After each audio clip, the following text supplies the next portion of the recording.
My guest today is Matthew Ehret. I'm an author, a journalist. I found myself increasingly writing books about some of my discoveries, trying to unpeel the onion and get a better sense of what brought us here. So I've written a number of books over the last few years.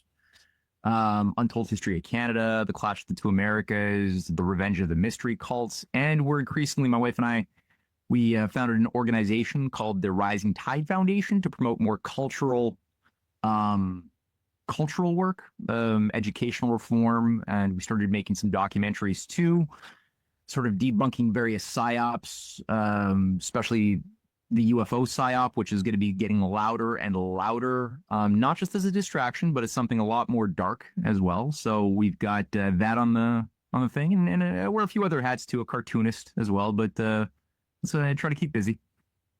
So I became aware of you when I read this Substack post of yours called The Fraud of Global Warming that you put out in July. I thought that's excellent work. Do you want to talk about that a little bit? For me, it was a big one. A lot of people come to a more critical thinking or critical mindset about the type of world that they were born into, that they were told to adapt to in a variety of ways. There's different things that shake us out of our illusions. Some people it was 9/11, some people it was the murder of JFK story, some people it was just asking questions like, where do all of the drugs come from and why can't we do anything about that? And then realizing very quickly that there's actually agencies above the sort of mainstream narratives that are driving this shit show in a certain direction. For me, global warming was a big one, because that was something I was taught.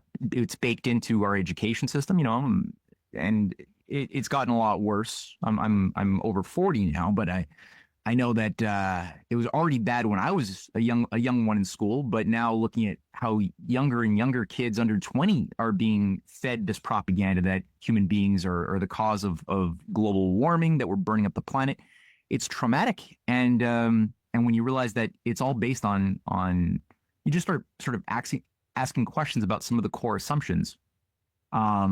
Like, is it even proven anywhere that carbon dioxide drives temperature changes in Earth's climate throughout past historical records? And basic questions that we all assume are true. It must be true. Otherwise, why would we want to try to shut off all carbon dioxide emissions? It must be true.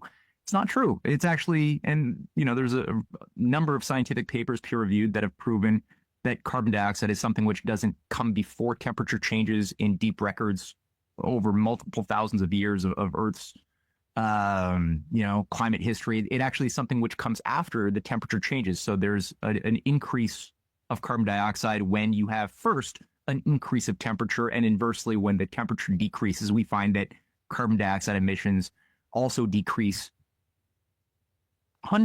tens to hundreds of years after the fact on the large scale. So even though there is a correlation, there's been a bit of a switcheroo behind cause and effect. And so then the question becomes what actually causes temperature changes. And then we have to get into astroclimatology, which nobody seems to want to really properly talk about, because all of the money over decades and decades has been poured into studies which only corroborate these mathematical models that all presume carbon dioxide leads in the dance and is responsible for all of our problems. So that was something that really shook me up and helped me think, well, if that's wrong, what else is wrong, right? About how people are thinking in society, and more importantly, how scientific networks, peer-reviewed, academic networks are just as equally corrupted as the political class, if not more so. Because it's often easy for people to say, oh, the political system is just garbage, it's corrupt. That's an easy thing for everybody to kind of agree on, but that couldn't happen if the academic systems were not corrupted first, that justify decisions that have huge political and economic ramifications that transcend many generations. And that's where the question of looking at, well, who cui bono, right? Who benefits by inducing society to shut down the very means of productivity, which otherwise allow us to enjoy a certain standard of living and the ability to sustain a population that previous generations, centuries ago, could never even dream of. And there's no monetary incentive. You're like, oh, the world runs by money. And you're like, wait a minute. There would be more money if they allowed for more industrial growth and more people would make more money. But no, there's something else that's motivating this process along. And that gets us into, again, a slightly darker place when you start getting into what's the logic behind the growth of the green paradigm. So how do you see it? Who really does benefit from this whole fraud of global warming? Do you think deep state, or what are you thinking? Well, I think that those who glorify feudalism might anybody who has a peachy positive view of the glory days of feudal society would benefit quite a bit, since feudalism, if you really look at it, 900, 1,000 years ago, it was a society characterized by what? Most people knew kind of, well, I mean, we're very bestialized, had a very low standard of living. There was a very labor-intensive mode of life for most people who were, by and large, ignorant, were forbidden from gaining access to how their minds worked. They couldn't be literate. Most people were chattel slaves, who were, if you were born onto a certain estate, then that you were the property of that estate, of the lords who owned that estate, just as much as they owned the rabbits or the deer or the trees on said estate that you were born on. So you were just another piece of property. And you kind of knew where your boundary conditions were. If you ventured off of that estate, you had to get permission from the lord if you tried to shoot a rabbit. And you did not have permission from the lord, you could be tortured and killed, as was often the case. Your wife was not really so much your wife, in the sense that if you're the lord who happened to be the hereditary peer, or what have you, the robber baron who owned the castle and owned the estate, liked, your wife, well, he could have his way with her. And there's countless instances of that. So the whole world was animated by ignorance, controlled ignorance, depopulation, human beings who were treated like talking cows, and otherwise distracted by constant warfare. So the Crusades was sort of the environment, this constant, where if you wanted to get out of your circumstance, maybe you could get lucky and become a squire, and you could like haul the swords for some knight who was being, who was part of a mercenary unit that was sent off to go and fight in the Holy Land or something in these forever wars between religions. And so it was just forever bloodletting in that sense. And the only people who benefited back then from such a circumstance were, again, those hereditary oligarchs who had enjoyed multi-generational estates, power, and had their own idea of how the world should be wired. And I think when you look at a lot of the dominant power players in today's world, a lot of those noble families, the high nobility, didn't disappear. They're still there with all of their castles, their trusts, their fondies, and there's a hierarchical system of arrangement that protects and enshrines their sort of sense of how the world should be, and there's a disdain for what was brought online by things through the figures who throughout history. And I'm sorry, I'm doing this in a roundabout way, but I'm going to just tie it up. There's a disdain that there's been a quality within the human condition where we don't necessarily animals. My cat is going to adapt to the environment I give to my cat. My dog will do the same thing. They want humans to behave like cats or dogs that are domesticated, that are well behaved. But human beings, while we often do that when we fail as human beings, we do have this more noble, beautiful quality where we yearn for freedom in a way that a cat will not yearn for. They're much more complacent and satisfied with their getting the scraps that we choose as humans to give to the animals. And there has been a tendency for humans to break free of our limits, to make discoveries into the laws of the universe, and to share those discoveries that we make with our fellow human beings, and to build institutions that allow us greater freedom and reduce the power of the oligarchy to have influence over us, like the very foundation of the nation-state system that grew out of the Renaissance battles earlier on, that created things like the Peace of Westphalia, and that established a new idea of elected government founded upon laws being created by and for of the people's benefit. That grew out of that created a foundation for the later American Revolution and the concepts of natural law that were enshrined in that fight. And I think, the oligarchy has been really trying to turn back the tide of history and to just go back 800, 900, 1,000 years into the past where people were properly depopulated, obedient, superstitious, and satisfied with, some material lusts and lower order pleasures, while at the same time being sufficiently cynical about their own human nature, maybe demoralized by bloodshed and hunger, that they wouldn't be really inclined to be that creative and inspired as great scientists have been and great artists have been over the centuries past.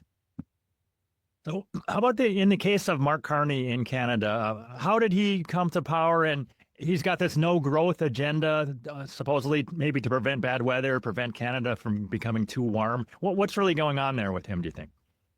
I think he's a creature of the system. There's nothing really particularly special per se about Carney as an individual, but I think that he does represent a very vicious type of profile as a very efficient technocrat who found himself early on tapped on the shoulder. He had certain talents when he was brought into Oxford. I mean, he had a special, there's a very higher order experience that one does not get in a community college when you go to Oxford.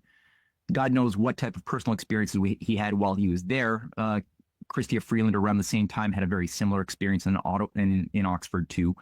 But we do know that he came back as learning the ropes of the trade as an investment banker for Goldman Sachs, working throughout the 1990s, building up derivative bubbles, those very same speculative bubbles, which are the detonation mechanism, the weapon of mass destruction baked into the financial system today. That's sort of going to be is one of the key triggers that could rip apart today's transatlantic financial system are derivatives. So he played a big role in growing these fictitious financial instruments. We know that his brother also exhibited certain talents. God knows what kind of clubs they were part of, but he found himself where today his brother is the personal, I think it's the personal financial overseer of Prince William's entire estate, which is weird. So it's not just anybody who's allowed to have those types of positions of privilege, but Carney became very quickly a big part of the civil service of Canada. And he became known as the eco-warrior of central bankers, even before he became the governor of the Bank of Canada. He was the deputy governor for a period. As the governor, he a propaganda campaign seemed to have already been underway to paint him as the role model of what all bankers should be and what all Canadians should respect. And he was, that's the reason why Canada got through the financial crisis of 2008, 2009, was because we had clean conservative banking represented by the clear and level head of a Mark Carney. And that the propaganda was very loud, and he was rewarded. And it's not even true, frankly, but whatever. I mean, that was the propaganda. And he was rewarded by being made the head of the Financial Stability Board for the Bank of International Settlements at the same time in Basel, which oversees the regulation of all global derivatives internationally. So it's a big, very powerful position that he oversaw there. At the same time, he's brought in as governor to the Bank of England. And so again, that's the first Canadian ever made a governor of the Bank of England. Once more, you have to be pre-vetted. And he, during that entire time, was setting the stage for several things. Like, he was already programming or building the response mechanism for the financial crisis that he was a part of building up. So he's part of creating the system of a financial crisis on the one hand, and creating those things that would be used as triggers to deal with that blowout. Number one being the bail-in mechanism. Bail-in mechanisms is something that he played a key role in innovating, which was baked into the Canadian Bank Acts in 2016 that gives authorization to the big five Canadian banks to essentially confiscate bank deposits in a time of a systemically important too big to fail bank going into a crisis. So rather than getting a bailout from the outside, it's now the logic is, well, it's more moral to just confiscate the money that's already there and make the depositors co-owners of this bankrupt bank. Great. So that's going to do a lot for bank confidence. No, it's going to create a bank run. The other thing was promoting what are known as the central bankers' climate compacts to promote things like the Paris Accords, the idea of putting dollar values onto reductions of carbon emissions in a variety of ways, carbon caps being one of them, but there's a number of ways that he had innovated doing that. So these are all things that he has advanced, and I think he's sort of just of a certain type of profile we've seen in many instances. We made a documentary of him not that long ago that we released on our website, of similar high-level managers, Canadian managers for the oligarchy, like Maurice Strong earlier. There's been a number, Vincent Massey earlier on, even the head of the Canadian Roundtable before and during World War II and a little bit afterwards. So there's a whole profile of certain types of Canadians who are groomed, incubated, and then given certain responsibilities on behalf of an empire that isn't even based anywhere in North America. And that's just an interesting observation that I've made about Carney. Do you think Carney himself still has this dream that he's going to be able to control Canadians using the whole carbon scare, or is he figuring out that it's not going to work and he's got to move on to something else? I think he's it's not that he's discovered that it's not going to work so much. It's that he's a pragmatist. I don't think that he necessarily believes in global warming. I think he knows the science of it is based on bunk science, but for political reasons, it's a necessary thing.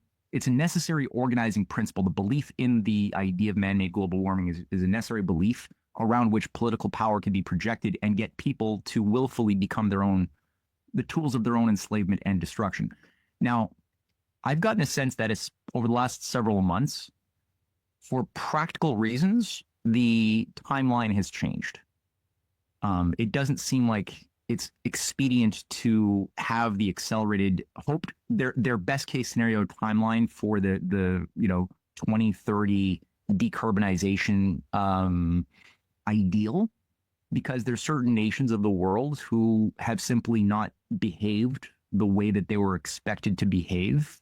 If you go back a few years, everyone was expected by this time to be in the same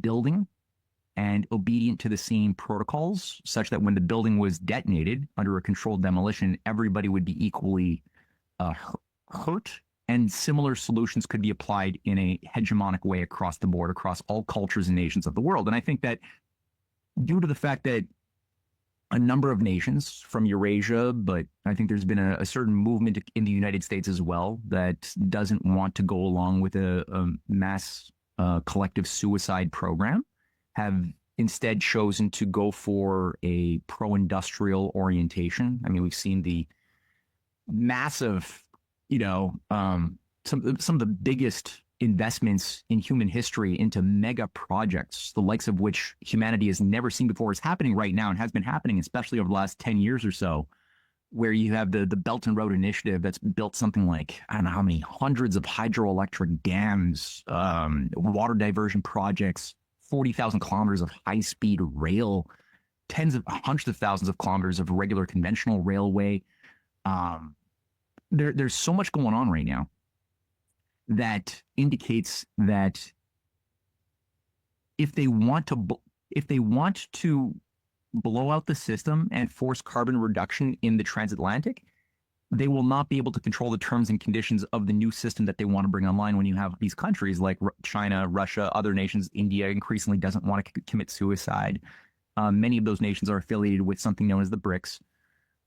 They're not all, everyone's got a deep state. So it's not like there's purely good guys in the story, but you have nations that don't want to commit suicide. And I think that's part of the key, where Carney has indicated, and all of those who have signed on to the climate, I referenced this climate eco bankers, central bankers compact, which is not just for central bankers, but it's also, I think it's something like 260 of the major corporate and banking institutions in the world that signed on in 2020, 2022 under Carney's sort of oversight. They signed on to shut down their carbon emissions by a huge margin.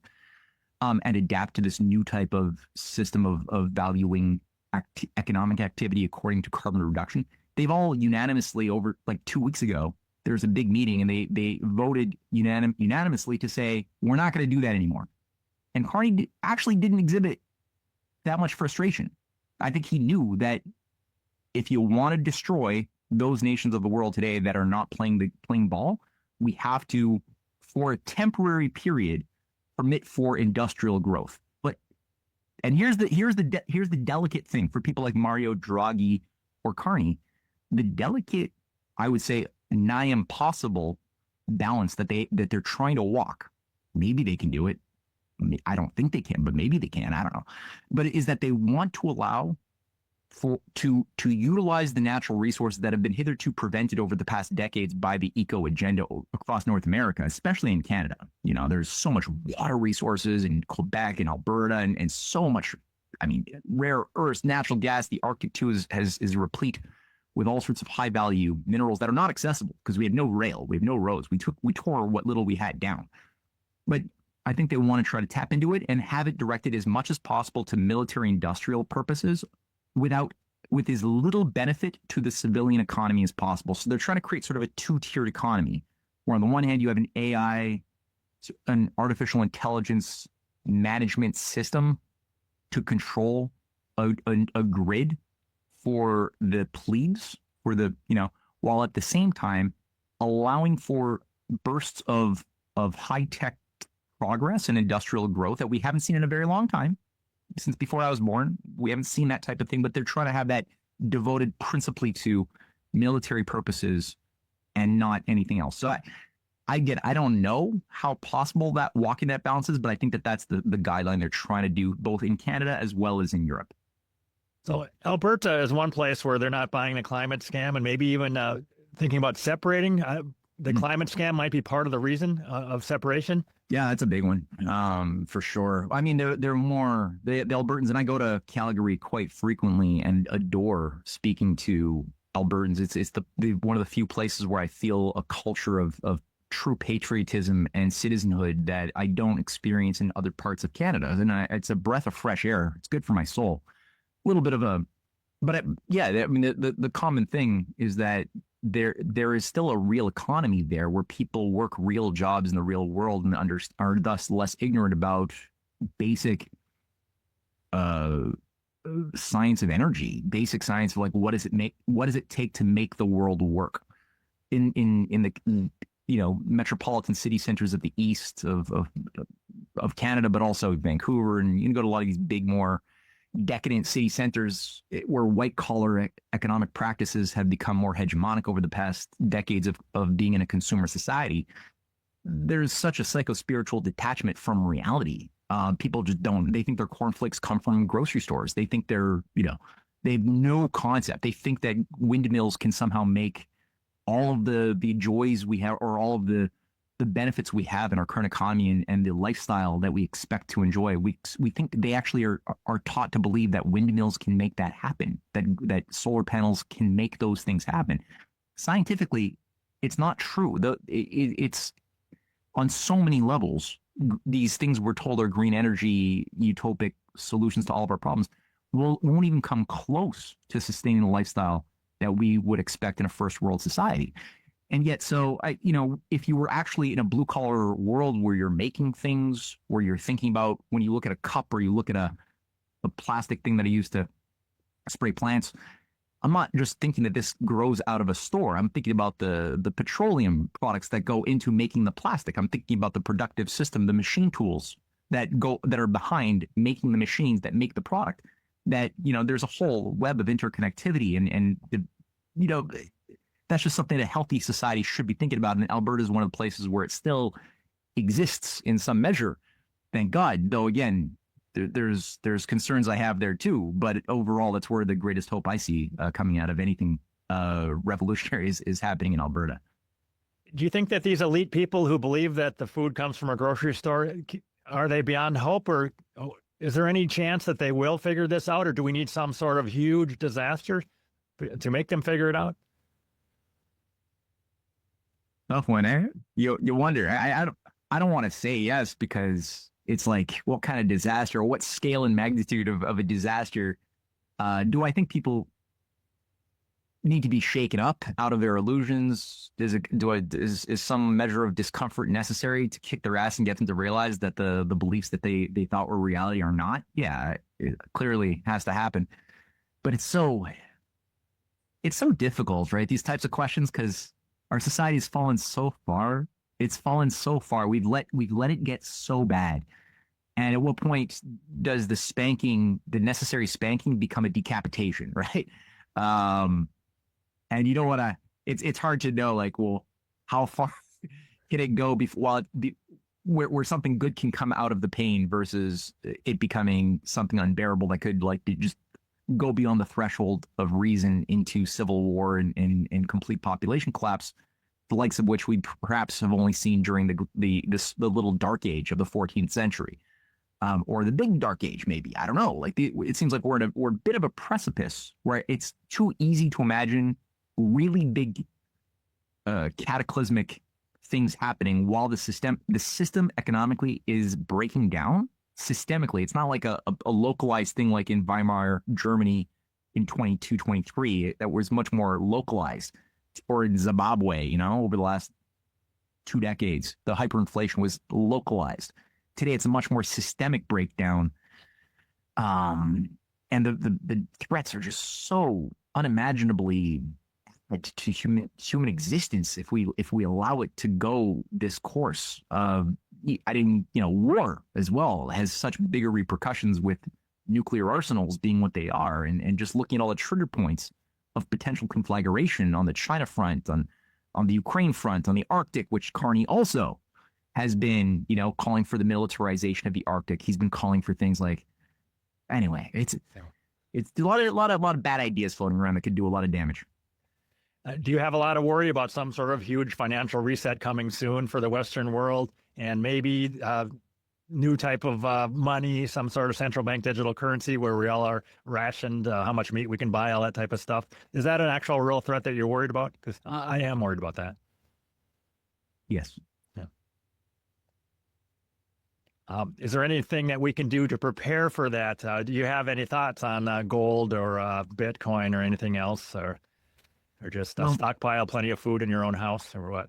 Yeah, I mean, there's like 2 levels to this, right? Like I've been doing political organizing since 2006 on an active level. I began as a volunteer with the LaRouche organization in the United States. They had a small office in Canada, and I was challenged. I felt like I knew a lot about how the world works. I'd done my conspiratorial research for a couple of years before that, and I felt like I was pretty savvy, but I also realized that I was very black-pilled, and pretty much was of the view that this New World Order thing, was pretty much unchallengeable by that point. I didn't really have an idea of any solution orientation.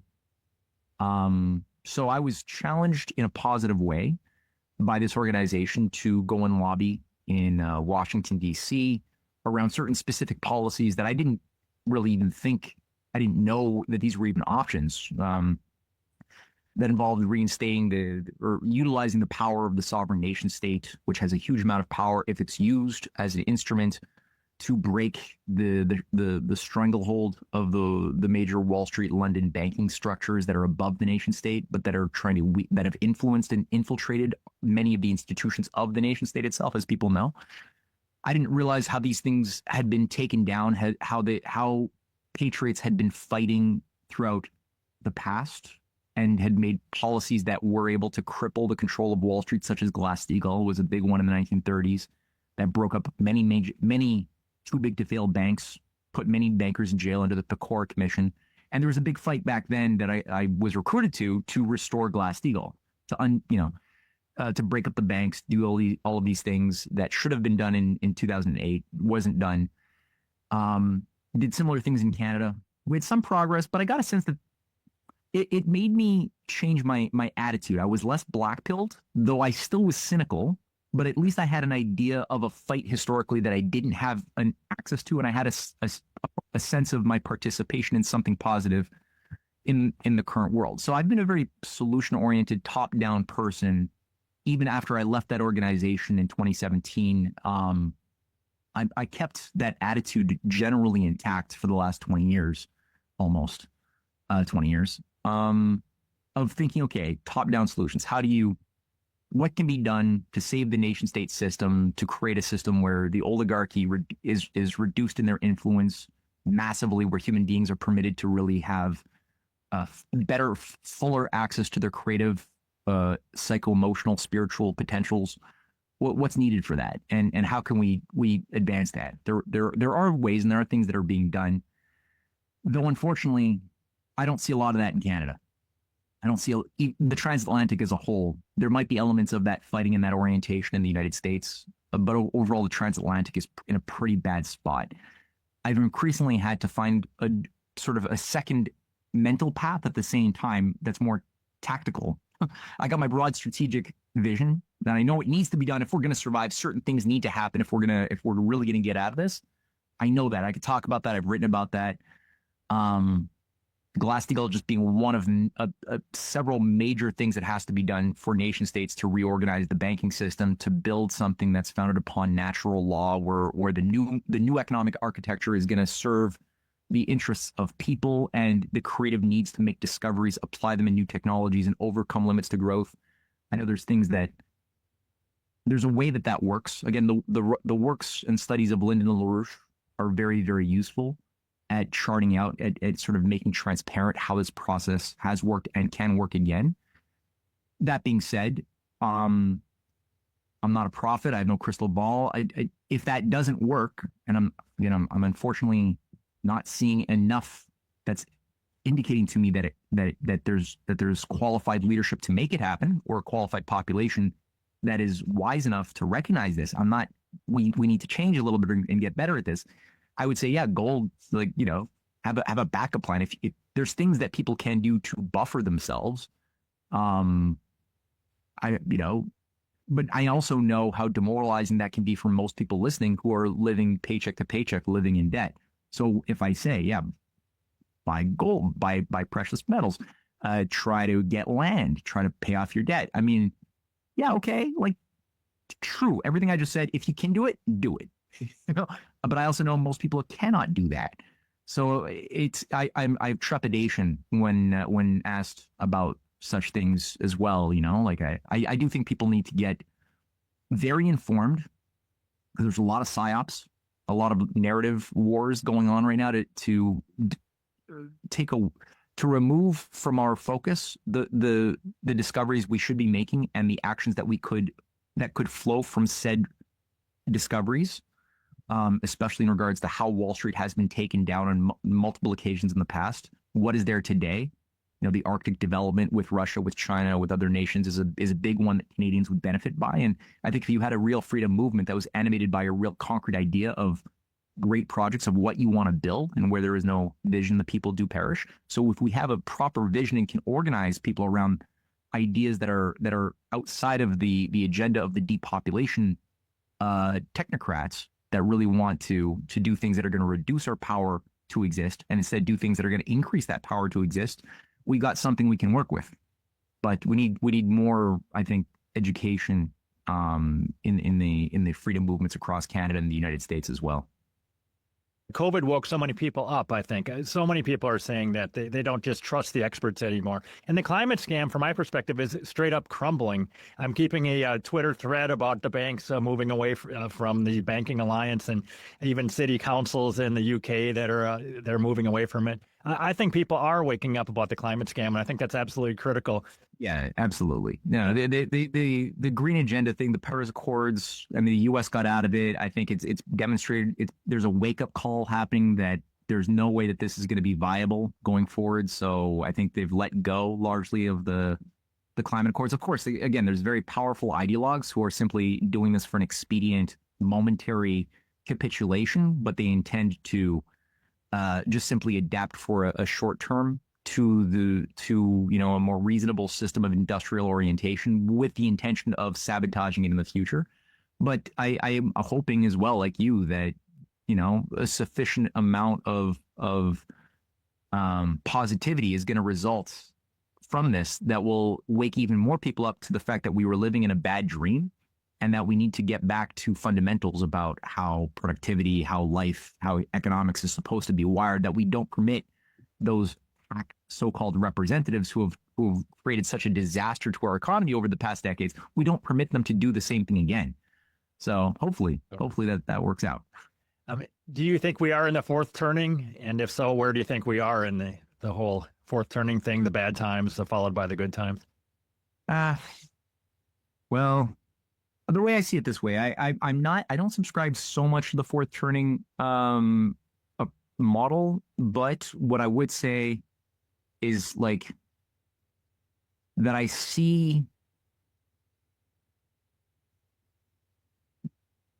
try to look at history kind of like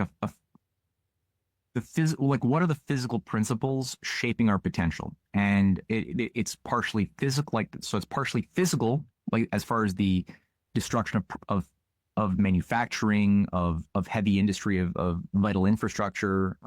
There's been a decay. Yeah. Partly intellectual, or this couldn't have happened if it weren't for the education system failing by design to give people the illusion of intelligence, but without any of the actual wisdom that real intelligence is supposed to have. So people get so-called wise, air quotes, by simply repeating what certain consensus experts have told them is the right answer to the test, even if it's not true and has no bearing in reality. So we've made that type of thing across the board in medical science, climate science, economic science. Everything has been contaminated with this groupthink, this very Orwellian way of thinking about education. And the other thing is cultural. Like we've allowed the culture to become really mediocre. So a lot of people today, unfortunately, think of things like Ultimate Fighting and World Wrestling Federation stuff as being like high culture. That's scary that we've allowed it to decay to that extent culturally, that we aesthetically have lost access to what are the higher beauties, the higher uglinesses that art, like higher art, should be able to cultivate and help people mature into. So mind, body, soul factors have been all suffering, and now we're several generations into this decay. And so where there's this crisis, this like, I see it like a stick kind of bending, and it seems like every second that you're bending the stick, it seems like every second is the same, but it's not. All of that pressure buildup is exponentially growing in the center. So the systemic breakdown is reaching that shockwave point, that blast, and with that, we've got a great potential for good, because people during these blast points, you brought up COVID, right? That was a great crisis in the sense that it shook people up and made them self-reflect in a deeper way that they couldn't have done if they were in a more comfortable zone. Okay, but and so you got that, which there's going to be a lot more opportunities to self-reflect. Let me just say that, and at the same time, if they don't choose to embrace a life of the pursuit of wisdom, and instead act emotionally in fear and terror in those crisis situations that are going to befall, then they could easily be weaponizable and become tools of, let's say, a civil war program that's been gamed out. Because there are certain agencies that are trying to nudge North America into, especially the U.S., into civil war, with an effort to radicalize left and right into more violent modalities. And just basically cannibalize itself, such that something more mushy, maybe a decade after a pulverization, might be able to be recombined out of some alchemical, working of some sort, breaking apart and recombining under a new type of society that would be something you and I would call disgusting. Here we are in 2025, but people might think, well, it's necessary to. Thank God we have this new empire, this new thing that has given us a little bit of respite from the bloodletting and the hunger, So that's the other direction that we could see, sort of like what happened with Rome after the Republic went into civil war, and Julius Caesar declared himself emperor. There was 15 years, maybe more, of civil war. And the nephew of Caesar, Octavius, declared himself sort of the architect of a new era, a new age, a new golden age of Apollo, which was sort of the ushering in of a new eschaton, like a new thing with mystery cults and high priesthoods that would then manage this strange new beast of an empire that had been abhorrent, that the Republic earlier of Rome was never going to accept. So I see certain parallels, culturally, psychologically, politically today as I see when I look at that period of history, 2,000 plus years ago. So yeah, that's how I'm looking at it. How about the role of free speech on the internet? To me, it seems like it's getting better, and like the rise of Substack, and that makes me happy. Do you think that this is just a taste of free speech, and they're going to clamp down, and free speech on the internet's going to go away, or what do you think? Yeah, that's my concern. I mean, one of the only ways you can get paid by Substack is through Stripe. Now, Stripe is something which Mark Carney was a director of Stripe for a number of years. If Stripe simply debanks you, you can't get paid. I think there's maybe one other option, but not much. So my fear is that, yeah, conventional websites have been increasingly dissipating in influence as people get more. And thank God for Substack. Don't need downplay it as well, because I use it and it helps me a lot, helps my wife a lot as writers to get our message out, to get our ideas out, and to even just pay the bills. My concern is just what you said, that it's created a situation where people don't go to the conventional websites they used to go to. They're becoming more dependent on this single thing that sends newsletters to their inboxes. There's also a certain noise factor that's increased. So I encourage everybody to express themselves, but there's been like almost a flooding of content, which some of it's very, very mediocre and sensationalist and unrigorous. That's just been flooding out. So it's become almost more and more difficult for people to sift through the garbage and find useful things amongst the Substack production. And then, like you pointed out, they could debank, they could just easily shut off the taps if everyone's now reliant upon that. So that's a concern. Elon Musk, I don't trust him either. I'm sounding like pretty cynical here. I don't trust transhumanists. So I think that Elon's X has given people a certain space to speak where they would have been censored a couple of years ago. But I see these things as quite ephemeral, per se. My concern is that these can be taken away. How about the role of AI itself? Do you think that all can be controlled and give us the wrong answers, or do you think there's going to be competing AIs where at least one of them will give us some of the right answers against the narrative? Well, AI only works if we're wise, like it's like your own personal servant or your own personal sophist, really. It'll tell you kind of what you want to hear at the end of the day. And if you have develop the practice of posing questions and better questions that are critical, if you're an active thinker, you'll pose better questions. If you're a passive thinker, you're not really thinking, you're just using memory, you're consuming things coming at you, and you'll be happy with the first so-called answer you think you got to a question. So if that's the case, you got a slave society that will be dominated by AI and whoever is creating the programs for AI and their preferred definitions. If you have, a society where people know how to use their minds, then they will, use AI as a tool that will serve them well. Do some AI. The other thing too with AI, I think it's revolutionary. It's clearly going to be a big part of the next, centuries of human existence. Well, the next phase of human existence is going to be very, very influenced by our relationship with AI. But we can't lose sight to what AI is ontologically incapable of doing. And I think a lot of people today, due to the education system and due to the bad culture, we've lost sight of what the human mind is capable of doing, which, despite being incredibly slower as a computer processor to what AI can process, we're really, it's pathetic how slow the human brain calculates and things. But despite that, there are things that the human mind can do when it's being inspired, loving, when it's being really driven by a passion, when it hates injustice. All of these things that are not available to AI we can make leaps that are beyond deductive and inductive logic. So we do things that can involve both what computers and AI do, which is deductive, inductive logic, pattern formation, pattern recognition. A posteriori, there's other words in logic like a posteriori and a priori logic. One starts with core axioms, core assumptions, and plugs in new data to fit into the axioms. That might be Euclidean or whatever the axioms are, right? You just assume that they're true, and then you plug everything into fitting into those.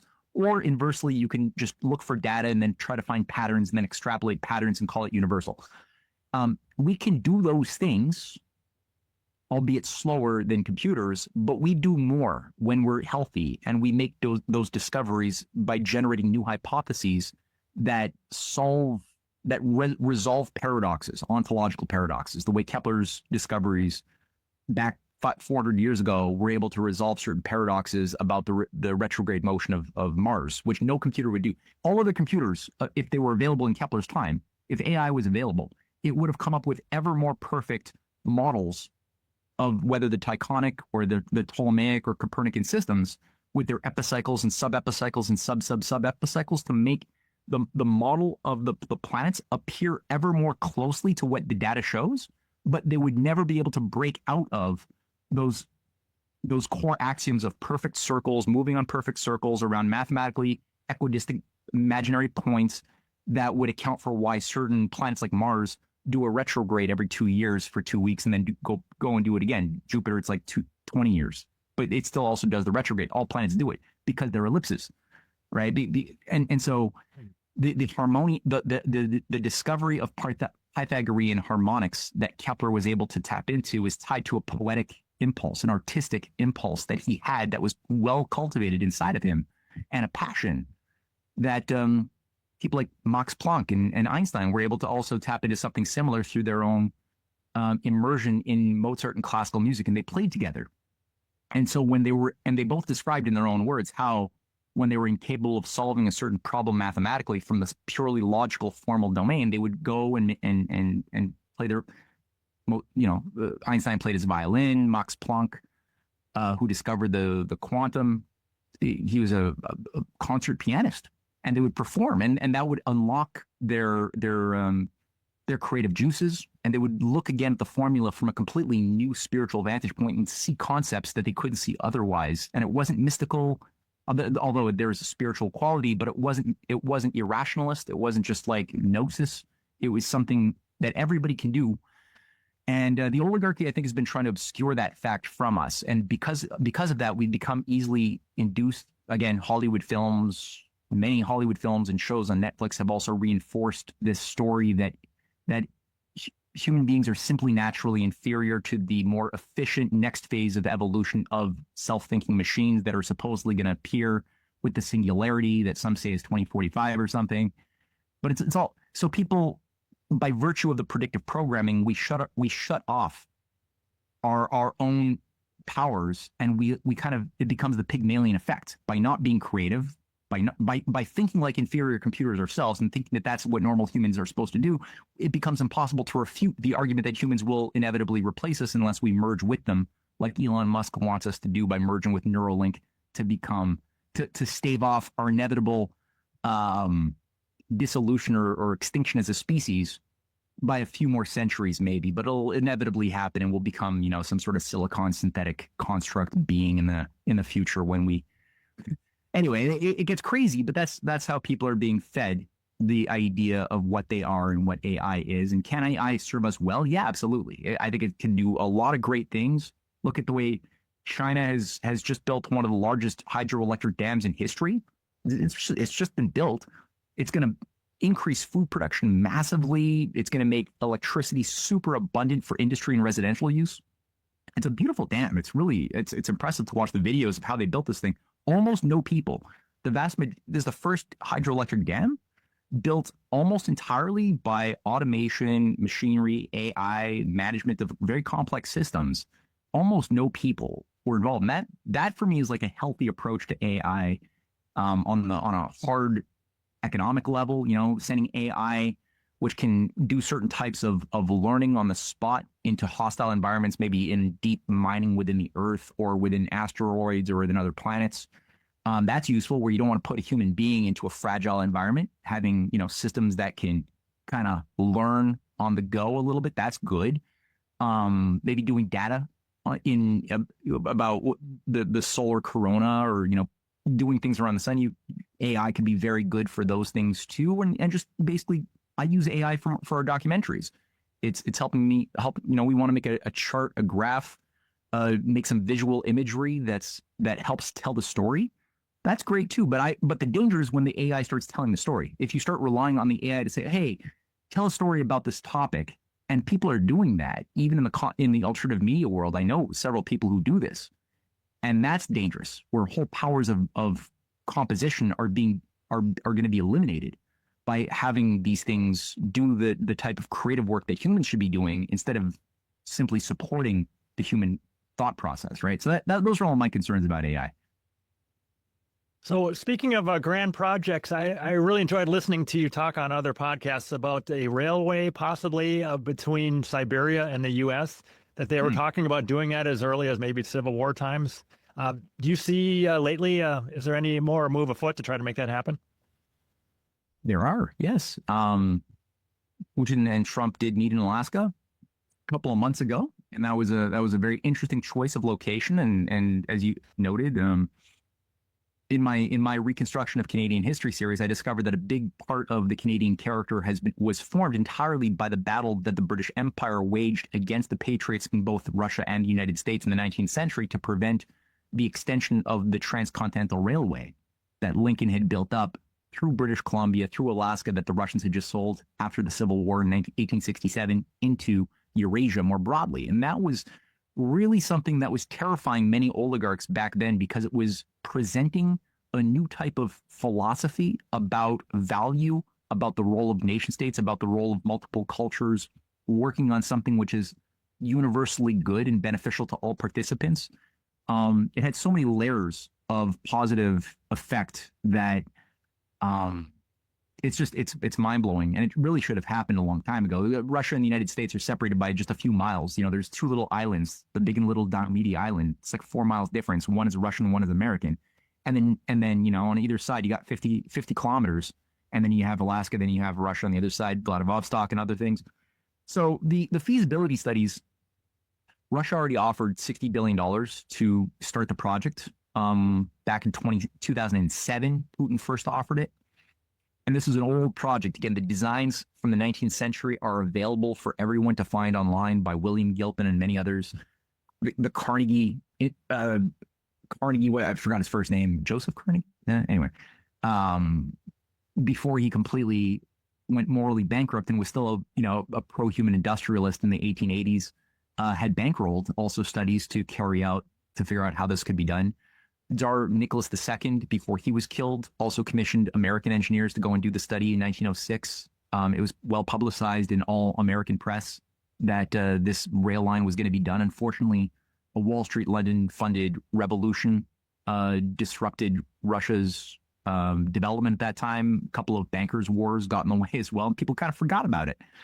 It revived a little bit under FDR and Henry Wallace, his vice president, with their Russian counterparts and Chinese counterparts, who did bring it back during World War II as the foundation of an international New Deal for many countries to enjoy the success of what the U.S. had enjoyed in the 1930s and 40s for major economic development. And the Bering Strait was supposed to be the sort of the driving force of that new spirit to get beyond a world of empire. Of course, that didn't happen. We instead got a Cold War. FDR died, probably poisoned. All of his allies were purged, called red commies, and their careers were wiped out in the 2 years after Truman came online and created the CIA. So a lot of this was held back, but now we are seeing a discussion. Dmitry Kirilov. I think I just mispronounced his name, but Putin's special envoy to the United States has made a point in releasing some of the JFK or the files pertaining to the murder of JFK that the Russians tried to present many years ago to the United States. The U.S. back then, I think this was under Bill Clinton rejected those offers for the Russians to share the files, the evidence that they had that there's more to the JFK story than what was being told. Many of those files have been represented. This time they were accepted by the U.S. counterparts. And among the files, there was a drawing made by a Chinese American engineer in 1962 or so, featuring the Bering Strait Tunnel, and the media actually has covered this idea of reviving it once more.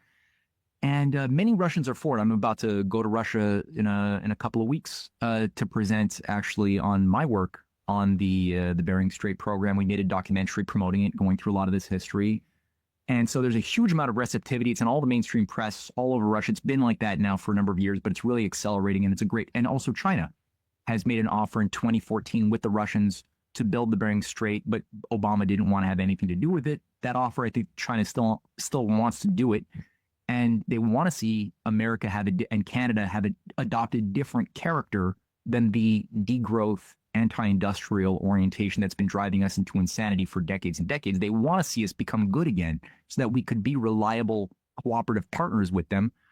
And I hope that honest brokers of this are available and are not actually just trying to seduce China and Russia in order to pull the rug out from under their feet at a later occasion. But I do hope that this is a real thing. We'll find out. Okay, very, very interesting. We're coming up to the end of our hour here. Do you have any other points you want to make here before we go ahead and finish up? Man, we went through a lot today. Boy, well, I think I've given people, there's a lot to chew on there. I guess one thing is that my wife and I, we just made available for public for free our newest documentary. I'll say that here. That's what I'll throw out there. So it's been behind a paywall now for many months, but we finally we decided to make it freely available. It's episode 4 of The Hidden Hand Behind UFOs. This one goes through the Roswell and the creation of a new legend, and just basically goes through how this whole legend of Roswell, which is sort of the backbone of the UFO disclosure movement, has been artificially created since the 1940s, early on as an operation which is tied to some occult agencies that have infiltrated our intelligence and military institutions, as well as academia. It's tied to the Rockefeller family, especially Lawrence Rockefeller. It's also tied to what was MK Ultra and still is under a new iteration, which is where all of our drug culture, psychedelic culture emerged out of the CIA, MI6 tools of power of the Cold War. That didn't disappear. And it has a lot to do with the creation of a reset of world religions around UFO gods. So that's available for free now. People could go and check that out on either CanadianPatriot.org or our YouTube page, Canadian Patriot Press on YouTube, and they'll find it pretty easy right up above. There's also the previous 3 episodes that are also available. And we're working on number 5 right now. Thanks a ton. I really enjoyed just preparing for this and hearing you speak for hours. It's great stuff. You're interesting. Hey, cool, man. I'm glad you enjoyed it. All right, take care. Thank you very much. Talk to you next time.